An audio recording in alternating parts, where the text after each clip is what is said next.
کون سی صفات استعمال نہیں کرتے؟ جی میں بتاؤں؟ ہاں بتائیں۔ سر جی اللہ نے 3 جگہ قرآن میں فرمایا جعل لکم السمع والابصار والافئدہ قلیلا ما تشکرون، تو ان تینوں چیزوں کا ذکر ہے، آنکھوں کا، کانوں کا، اور دلوں کا، کانوں کا، اور اس کا دیکھنے کا، آنکھوں کا، سونی کے۔ عبداللہ یہ وہ صفات ہیں جو صرف انسان کو اللہ تعالیٰ نے انسانوں کو دی ہیں، کہ وہ سنتے ہیں پھر سمجھ جاتے ہیں پھر اس کے مطابق عمل کرتے ہیں۔ جانوروں کو نہیں صفت دی، زمین آسمان کو نہیں دی۔ پھر اللہ تعالیٰ نے ہمیں ایسے کان دیے کہ ہم سن کے آواز اس پر دیکھ سمجھ سکتے ہیں کہ یہ ٹھیک ہے غلط ہے، اس پہ عمل کرنے کی بھی اللہ نے ہمیں توفیق دی ہے۔ اسی طرح نظر، کہ انسانی نظر جو کچھ دیکھتی ہے وہ حیوان نہیں دیکھتے۔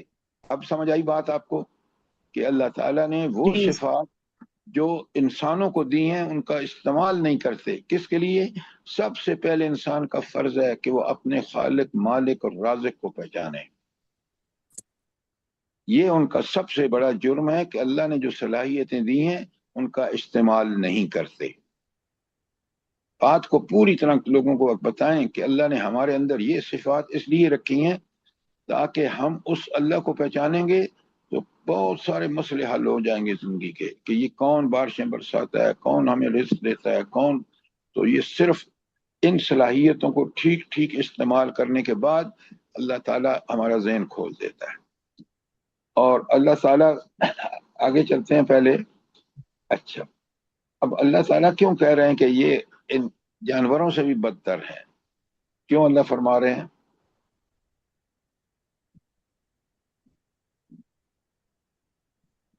عبداللہ۔ جی سر جی، یہ صفات جو اللہ نے انسانوں کو دی ہیں تو ان کے اندر بھی دیکھنا اور سننے کی صلاحیت ہے، لیکن ان کا دیکھنا اور سننا جو ہے وہ ایک حد تک ہے، لیکن انسان کو یہ جو دی گئی کوالٹیز تو ان کے مطابق انسان جو اللہ اپنے رب کی، وہ جو ابھی آپ نے بتایا پہچان کرے، اپنے رب کو پہچانے اور اس کے بتائے ہوئے احکامات کے مطابق اپنی زندگی کو بسر کریں، جو جانوروں کے اندر یہ چیز نہیں ہے۔ آپ نے صحیح جواب نہیں دیا۔ ارم آپ جواب دیں کہ اللہ تعالیٰ کیوں کہہ رہے ہیں کہ یہ ایسے انسان جانوروں سے بھی بدتر ہیں؟ سر اللہ تعالیٰ نے انسانوں کو یہ صلاحیتیں دیں اور ان صلاحیتوں کو استعمال کے لیے، ان کی معرفت الہی کے لیے اللہ تعالیٰ نے دی، اور ان صلاحیتوں کے ساتھ اللہ تعالیٰ نے ان پہ کچھ پابندیاں بھی لگائیں اور کچھ احکامات بھی دیے۔ اب یہ انسان جو ہیں وہ جو انسان ان صلاحیتوں کو استعمال نہیں کرتے صحیح طریقے سے اور اللہ تعالیٰ کے احکامات کو پورا نہیں کرتے، اللہ تعالیٰ نے ان کی مثال جانوروں جیسی دی، کیونکہ وہ بھی ان آنکھوں سے دیکھتے ہیں مگر اس کا ان کا حق تقاضے پورے نہیں کر سکتے، اور کانوں سے سنتے ہیں اور تقاضے پورے نہیں کرتے، جبکہ جو نیک انسان ہیں وہ ان صلاحیتوں کو استعمال کر کے جو اللہ تعالیٰ نے احکامات دیے ہیں ان کو پورے طریقے، پہلے تو معرفت الہی حاصل کرتے ہیں، پھر جو اللہ تعالیٰ نے احکامات دیے ہیں ان کو پورے طریقے سے پورا یہ کرتے ہیں۔ بتائیں، آپ مجھے یہ بتائیں کہ معرفت الہی حاصل کرنے کے بعد بندے کا کیا، اس کا لیول کیا ہو جاتا ہے؟ سر معرفت الہی حاصل کرنے کے بعد انسان بالکل اس سیدھے صراط مستقیم پہ چلنا شروع کر دیتا ہے، کیونکہ اس کو پتہ ہے کہ میں ذرا سا بھی اگر خالق، مالک، رازق کے اور حاکم کے راستے سے ہٹوں گا تو سخت جوابدہی کا شکار ہونا پڑے گا۔ نہیں، آپ یہ کیوں نہیں کہتے کہ جب وہ اپنے خالق، آقا، مالک کو پہچان لیتا ہے کہ وہی برحق ہے اور کائنات کا پورا سلسلہ وہی چلا رہا ہے، اس لیے میں بھی اس کے حکم کا پابند ہو جاؤں اور اسی کے حکم میں میرے لیے خیر ہے، اور اس کے حکم کو چھوڑ کر میں غافلین میں سے ہوں جو کہ یہاں لفظ استعمال ہوا ہے، تو یہ میرا فائدہ ہے کہ جب میں ان صلاحیتوں کو جو اللہ نے دی ہیں اس اللہ کو پہچان لیتا ہوں، مجھے اپنے سارے اینڈ بھی، بگننگ بھی، زندگی کا انتہا، خبر، سب چیزیں سمجھ آ جاتی ہیں، اور میں واقعتاً ایک انسانی معاشرے کا فرد ہوں جو اللہ کا احکامات کا پابند ہے۔ جزاک اللہ۔ اب آگے چلتے ہیں آیت نمبر 180 میں۔ اچھا، یہ جو اللہ تعالیٰ نے فرمایا وَلِلَّهِ الْأَسْمَاءُ الْحُسْنَى فَادْعُوا بِهَا وَذَرُوا الَّذِينَ يُلْحِدُونَ فِي أَسْمَائِهِ، اور آخر سَيُجْزَوْنَ مَا كَانُوا يَعْمَلُونَ۔ اب پہلے تو اسماء الحسنہ کتنے ہیں آپ ہی ذرا بتائیں، آپ نے چیمہ بھائی اسماء الحسنہ کتنے ہیں؟ تو سر مجھے یاد نہیں ہے کتنے ہیں، یہ تو 99 ہیں۔ اچھا، اب بڑے غور سے بھی زیادہ ہے دعا میں، جو دعا مانگی جاتی ہے اللہم انی عبدک، اس میں آتا ہے کہ بہت سارے نام ہیں جو کہ اللہ تعالیٰ کے پاس ہیں، جو اللہ تعالیٰ نے ڈاکٹر صاحبہ بتائے میں نے ہیں۔ آپ سے جب پوچھوں گا تو آپ بولیں۔ بات آپ ٹھیک کہہ رہی ہیں کہ اللہ تعالیٰ کے نام 99 سے بھی زیادہ ہیں، اس لیے کہ وہ کمال کی صفات، ہر صفت اس کے اندر ہے۔ وہ ہستی جس کے اندر کوئی خرابی نہیں ہے، ہر قسم کی اچھی، لہ الاسماء الحسنہ، اس کے بہت ہی خوبصورت اور پیارے نام ہیں۔ کیوں؟ اس کی صلاحیت اتنی اعلیٰ ہے۔ اور آپ جو آیت الکرسی کا بتایا گئی ہے نا کہ فرض نماز کے بعد جو شخص آیت الکرسی پڑھے گا، آیت الکرسی میں کیا ہے بھلا؟ ڈاکٹر صاحب آپ بتائیں۔ اللہ کے اسماء صفاتی نام ہے۔ اللہ تعالیٰ کی صفات بیان ہوئی ہیں۔ اللہ تعالیٰ کی صفات بھی بیان ہے، اور یہ بھی بیان ہے کہ اللہ تسبیح بھی ہے کہ کن چیزوں سے اللہ پاک ہے۔ لا تاخذو سنۃ ولا نوم، یہ تسبیح ہے۔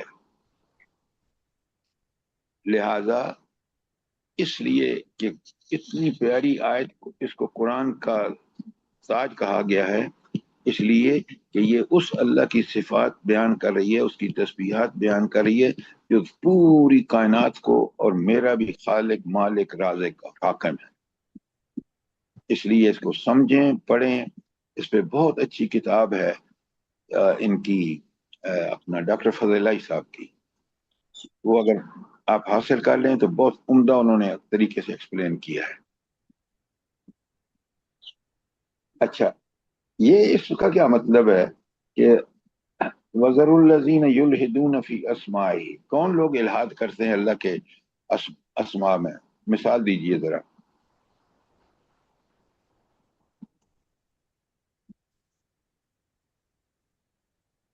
آپ کیوں نہیں آج کل کے جو بدعت شرک ہو رہا ہے وہ لوگ کرتے ہیں، کہ عید میلاد النبی والے آپ کرتے نے ہیں۔ یہ سن رکھا ہے اور آپ نے بول دیا۔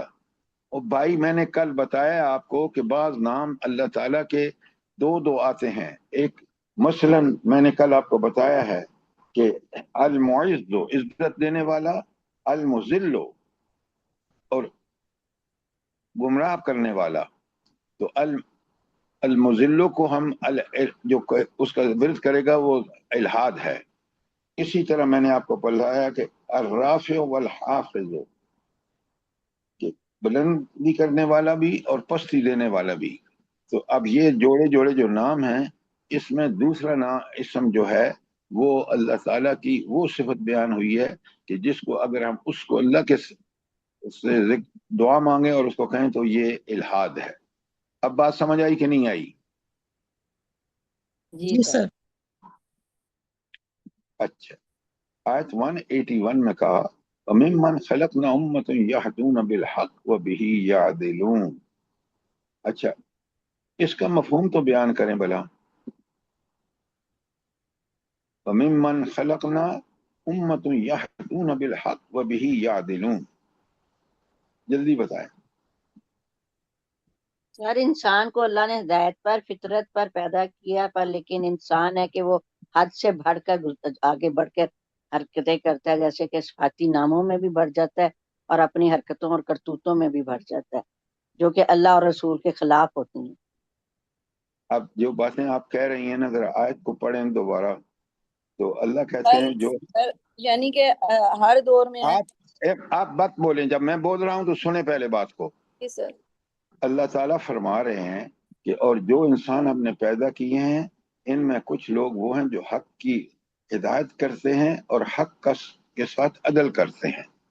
آپ نے گمراہوں کو جو ساری تفصیلات بتائی، یہاں تو اللہ فرما رہے ہیں کہ وہ جو حق بیان بھی کرتے ہیں اور عین حق کے مطابق عدل بھی خود اپنی ذات کے لیے اور معاشرے میں اس کی کوشش کرتے ہیں.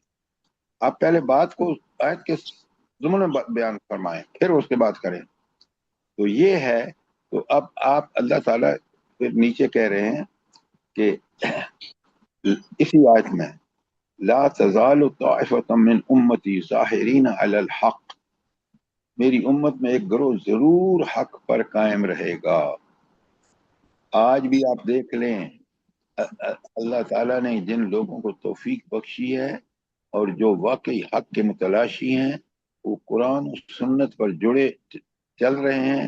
وہ کسی گروہ ایسے طبقہ جو تفرقہ بازی میں ہے اس سے میں انوالو نہیں ہے.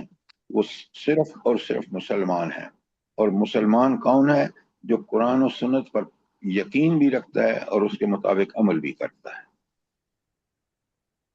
یہ بڑی اہم آیت ہے اور میں اور آپ اس کے مصداق بنے. اللہ تعالی ہمیں توفیق عطا فرمائے. اچھا، آیت نمبر 182 میں بڑی اہم آیت آ رہی ہے. ساری آیتیں اہم ہیں. والذین کذبوا بآیاتنا سنستدرجهم من حیث لا یعلمون. رہے وہ لوگ جنہوں نے ہماری آیات کی تکذیب کی. اچھا، اوپر تو 181 میں تو وہ تھا نا جو لوگ ان آیات کی حقیقت کو سمجھ کر اس پر عمل کرتے ہیں.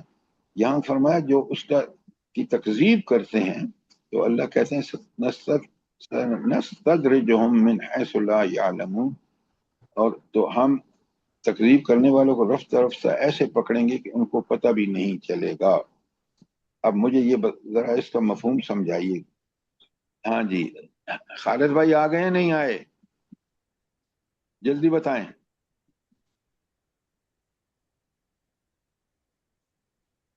رشید بھائی بتائیں. ارم آپ بتائیں. سر یہاں اللہ تعالیٰ کا ایک اصول بیان ہوا ہے کہ اللہ تعالیٰ جو لوگ اللہ تعالیٰ کی نافرمانیاں کرتے ہیں تو اللہ تعالیٰ نمبر 1 ان کو اس لیے بھی مہلت دیتے ہیں، ان کو فوراً نہیں پکڑتے تاکہ یہ توبہ طائب ہو جائیں. اور بعض دفعہ کیونکہ جب حق یہ ہو جاتا ہے کہ یہ حق پہ واپس نہیں آئیں گے تو اللہ تعالیٰ ان کے لیے دنیا کی نعمتوں کے دروازے ان کے لیے کھول دیتے ہیں، ان کو ان کی صلاحیتوں میں، ان کی مال و دولت میں اضافہ کر دیتے ہیں. تو وہ یہ سمجھتے ہیں کہ جو لوگ ہوتے ہیں وہ سمجھتے ہیں کہ ہم حق پہ ہیں، مگر جب آہستہ آہستہ وہ اپنی چیز میں مگن ہو جاتے ہیں، سائسوں میں مگن ہوتے ہیں، تو پھر اللہ تعالیٰ ان کی رسی کھینچتے ہیں اور پھر اچانک ان پہ عذاب آتا ہے، ان کی پکڑ ہو جاتی ہے. Excellent excellent. یہ ہے اللہ تعالیٰ کی سنت مکذبین کے بارے میں. بہت عمدہ بیان کیا اس بچی نے کہ اللہ تعالیٰ پہلے ڈھیل دیتے ہیں. اچھا، اب شروع میں اللہ تعالیٰ ان پر مختلف عذاب بھی بھیجتے ہیں چھوٹے چھوٹے. کس لیے؟ تاکہ وہ رجوع کریں. جب اس پر بھی باز نہیں آتے تو کیونکہ وہ دنیا پرستی، مادہ پرست میں پڑے، اللہ تعالیٰ کا ان کو ڈھیل دے دیتے ہیں. لو بھائی کر لو جو کچھ کرنا ہے. اگر پھر بھی باز نہیں آتے اور وہ فوراً کہہ دیتے ہیں تو وہ جی ہمارے باپ دادا پر بھی ایسی سختیاں آتی رہی، اعوذ باللہ. پھر جب اللہ پکڑتا ہے ان کو اس کے بعد تو وہ بھی آپ نے دیکھا ہے کہ قرآن نے سورہ اعراف ہی میں آپ دیکھ چکے ہیں، سورہ ہود میں دیکھیں گے، سورہ شعراء میں دیکھیں گے. تو یہ اللہ کی مستقل اور دائمی سنت ہے. جزاک اللہ ارم. جی، اور اس کے بعد اللہ کا تعالیٰ کہتے ہیں 183 میں وَأُمْلِي لَهُمْ إِنَّ كَيْدِي مَتِينٌ. اللہ اکبر. اللہ اپنے نبی سے کہہ رہے ہیں کہ میں ان کو ضرور دوں گا لیکن میری چال بڑی زبردست ہے. وہ سنت جس کا میں نے آپ کے سامنے بیان کیا ہے اللہ نے کس طرح بتا دیا. اچھا، یہ جو آیت نمبر 184 ہے اس میں کیا بیان ہوا ہے جلدی بتائیں.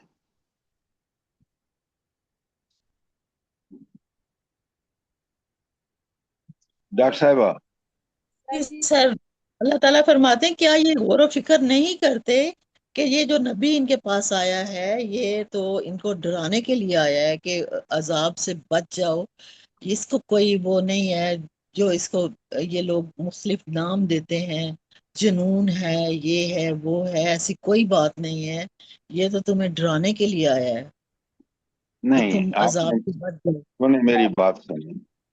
سب سے بڑا اعتراض انہوں نے جب اللہ کے رسول صلی اللہ علیہ وسلم کو نبوت ملی تو ان کا اعتراض تھا جو آیت میں موجود ہے، ما بصاحبہم من جنہ، اس کو کوئی جنون یا دیوانگی لاحق نہیں ہے. یہ اعتراض تھا کافروں کا. تو اس کافروں کے اعتراض کے جواب میں اللہ تعالیٰ فرماتے ہیں کہ ان ہوا الا نذیر مبین. اس کا تو فنکشن کیا ہے، نبی کا فرائض میں سے کیا داخل ہے، وہ یہ کہ وہ لوگوں کو ڈراتا ہے کہ اس اللہ کو نہیں مانو گے، اس خالق رازق مالک اور حاکم کو سمجھو گے نہیں تو پھر تمہیں دنیا میں بھی مشکلات اور آخرت میں جہنم. اور جو لوگ مان کر اس کے مطابق زندگی گزاریں گے ان کے لیے فرما دیا کہ وہ ہیں کون، وہ جنتی ہیں. یہ بشارت ہے ان کے لیے. تو پہلا الزام ہے نبی کریم صلی اللہ علیہ وسلم پر دیوانگی اور جنہ کا، اور پھر جواب ہے کہ نہیں، نبی کریم صلی اللہ علیہ وسلم تو اتنے اللہ تعالیٰ نے وحی سے اتنا عقل مند کیا ہے کہ وہ لوگوں کو صاف بتا رہے ہیں کہ اس زندگی میں بہتری چاہتے ہو اور آخرت میں بہتری چاہتے ہو تو تم اللہ کے دین پر عمل کرو. یہ ہے صحیح مفہوم. بات سمجھ آئی کہ نہیں آئی؟ جی سر، الحمدللہ۔ جی اچھا، بالکل. اب 185 میں اللہ فرماتے ہیں، اور آپ اچھی طرح پہلے سن لیں، اولم ينظروا فی ملکوت السماوات والارض وما خلق اللہ من شیء وان عسى ان یکون قد اقترب اجلهم.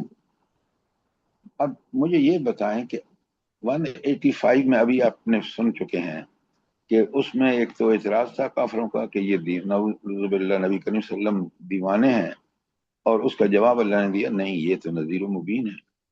اب اللہ تعالیٰ نے یہ جو آیت 185 میں نے پڑھی، اب اس کا 84 سے کیا تعلق ہے، جلدی بتائیں.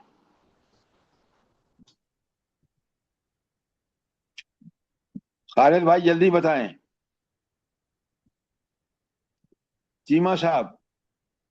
سر یہی ہے کہ وہ غور نہیں کرتے کہ بھئی یہ جو ان کو کیا پتہ ہے ان کی موت قریب آ جائے تو پھر وہ قرآن کے بعد کس چیز پر ایمان لائیں گے. دیکھیں میں ایک بات بتاؤں آپ کو، بڑا غور سے دیکھیں، یہ بڑا اہم بات ہے کہ ہم آیتوں کو، جو اس اگلی آیت آ رہی ہے اس کا تعلق پچھلی آیت سے کیا ہے. اب وہ تو کافر تو نبی کریم صلی اللہ علیہ وسلم پر الزام لگا رہے ہیں، لیکن یہ کس ہستی کا نمائندہ ہے، یہ ہے بات یہاں بیان کی ہے کہ پیغمبر کی تائید میں آفاق کی شہادت پیش کی جا رہی ہے کہ اس رب کا نمائندہ ہے جس کو تم ذرا زمین و آسمان کی دیکھو کہ یہ سلطنت کس کی ہے، اس کا یہ نمائندہ ہے. یہ کیسے ہو سکتا ہے کہ یہ پاگل ہونا، اعوذ باللہ. یہ ہے اس کی حقیقت اور یہ ہے تعلق دونوں آیتوں میں. چیما بھائی سمجھ آئی ہے کہ نہیں آئی؟ جی سر بالکل صحیح فرمایا. اچھا، اب تو جو آپ فرما رہے تھے نا کہ فَبِأَيِّ حَدِيثٍ بَعْدَهُ يُؤْمِنُونَ، تو اب جب اللہ تعالیٰ نے وَلِكُلِّ أُمَّةٍ اجل بھی کہہ دیا پچھلی صورتوں میں، اور یہاں فرما دیا کہ اب جب ان کو وہ نبی بھیجا جس بھیجنے والے کا بھی صفات بتا دی تو اب اس کے بعد کس پر ایمان لاؤ گے.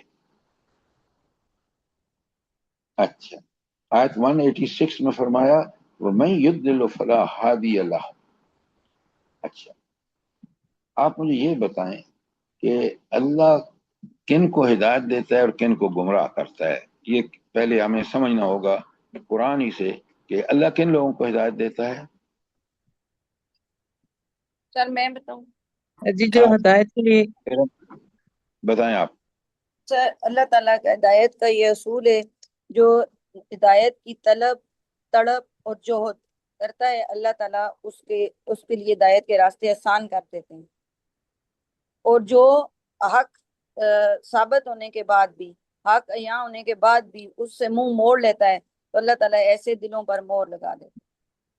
بات آپ کی ٹھیک ہے، لیکن آپ مجھے یہ بتائیں کہ کیسے ہر آدمی کو کیسے پتہ چلے کہ اللہ کتنا کمال صفات کا مالک ہے، کیسے پتہ چلے؟ سر اللہ تعالیٰ نے انسان کے لیے آیات انفس انسان کے اپنی جسم کو اس کے لیے اللہ تعالیٰ کی پہچان کا ذریعہ بنایا اگر وہ اس پہ غور کرے. پھر آفاقی دلائل ہیں جو آسمان، سورج، چاند، زمین کی پیدائش، درختوں کے پتوں کا جڑنا، ان کا دوبارہ اگنا، یہ سب چیزیں ہمیں اس طرف گواہی دیتی ہیں کہ اس دنیا کو کوئی چلا رہا ہے اور اس کا کوئی مالک ہے. بہت عمدہ، بہت عمدہ، آپ نے بالکل ٹھیک بات کی کہ اللہ ہدایت کا ایک اصول ہے، اس کا وہ اصول جو ارم آپ نے بتایا ہے. لیکن ایک بات یاد رکھیں، اللہ تعالیٰ نے ہر انسان کو قبولیت یا عدم قبولیت کی اجازت دے دی ہے، چاہے تو قبول کرے چاہے تو قبول نہ کرے. یہ اللہ تعالیٰ کی طرف سے اس کو محدود آزادی دی گئی ہے. تو جو لوگ جیسے آپ نے بتایا کہ وہ اپنی صلاحیتیں جو اللہ نے دی ہیں اس میں سب سے پہلے وہ پوری طرح متمنی ہوتے ہیں کہ ہدایت ملے، تو جیسے آپ نے کہا کہ وہ قرآن کو پڑھ کر، قرآن میں اللہ کی صفات سمجھ کر، زمین و آسمان کی میں آفاق میں دیکھ کر اور اپنے انفس میں دیکھ کر وہ یقیناً سمجھ جاتے ہیں کہ اس کائنات کو چلانے والی ہستی اللہ تعالیٰ ہے جس کی یہ صفات ہے. تو وہ ہی ہدایت دیتا ہے. کیوں کہ انسان کی ساری کوششوں کی نتیجہ جو ہے وہ نتیجہ اس وقت مرامت ہوتا ہے جیسے اللہ چاہے. تو لہٰذا اللہ تعالیٰ فرما کہ من یضلل فلا ہادی لہ، اور پھر فرما اللہ اپنے نبی سے کہہ رہے ہیں وَيَذِرْهُمْ، اور ان کو چھوڑ دیں فی طغیانہم یعمہون، کہ ان اپنی سرکشی میں اندھے ہو کر. تو وہ لوگ جو اللہ کے دین پر ایمان نہیں لاتے ان کے لیے اللہ اپنے نبی سے کہہ رہے ہیں کہ پریشان نہ ہو، کیونکہ نبی صلی اللہ علیہ وآلہ وسلم بہت پریشان ہوتے تھے کہ ان کو اتنی اچھی اعلیٰ بات اللہ تعالیٰ بذریعہ وہی مجھے بتا رہے ہیں، میں ان کو بتا رہا ہوں، یہ کیوں ریفیوز کر رہے ہیں؟ تو اللہ اپنے نبی سے کہا یہ پریشان مت ہوں.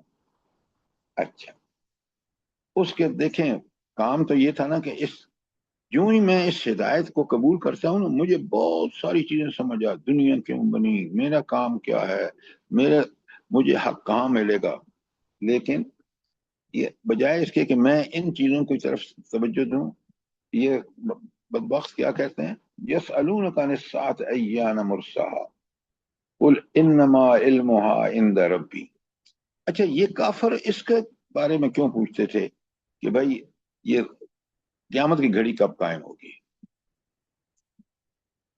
ارم آپ بتائیں. کیونکہ سر کافروں کو یقین ہی نہیں تھا کہ کبھی قیامت ہوگی بھی. وہی کہتے تھے کہ ان پیسے تو ان میں کفار مکہ میں تو کوئی نبی نہیں آیا تھا، لیکن پہلے کے نبیوں کی باتیں یہ سنتے تھے. حضرت ابراہیم علیہ السلام سے لے کے آگے تک کے انبیاء کا ذکر تو ان کو سنا ہوا تھا کہ سب نے قیامت سے ڈرایا ہے، لیکن ان کو یقین نہیں تھا کہ سب نے ڈرایا، اگر آنی ہوتی تو ابھی تک آ چکی ہوتی. اس لیے یقین نہیں تھا، اس لیے یہ تضحیق محض انداز میں کہتے ہیں کہ بتاؤ تو صحیح قیامت کب آئے گی. اچھا ام عبداللہ آپ بتائیں ذرا یہ اس بارے میں.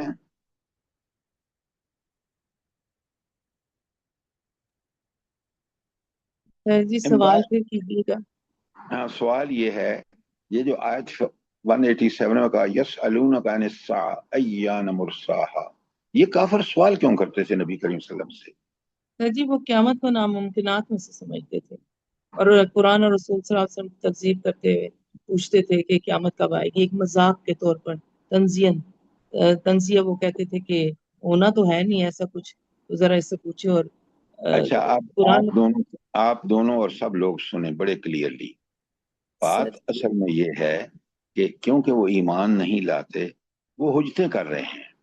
اگر ایمان لاتے نا تو اللہ تعالیٰ کے لیے کوئی مشکل نہیں ہے، جس نے مجھے اور آپ کو اس پانی کے قطرے سے پیدا کیا جو میاں اور بیوی کا ملتا ہے، تو اس سے بات سمجھ آ جاتی کہ قیامت ہر کام اللہ کر سکتا ہے، اور اگر اس ایمان اللہ پہ لے آتے تو ساری چیزیں سمجھ جاتی تھیں، کلیئر ہو جاتی. لیکن یہاں یہ کٹوجتی اس لیے کر رہے ہیں کہ ایمان نہیں لانا چاہتے.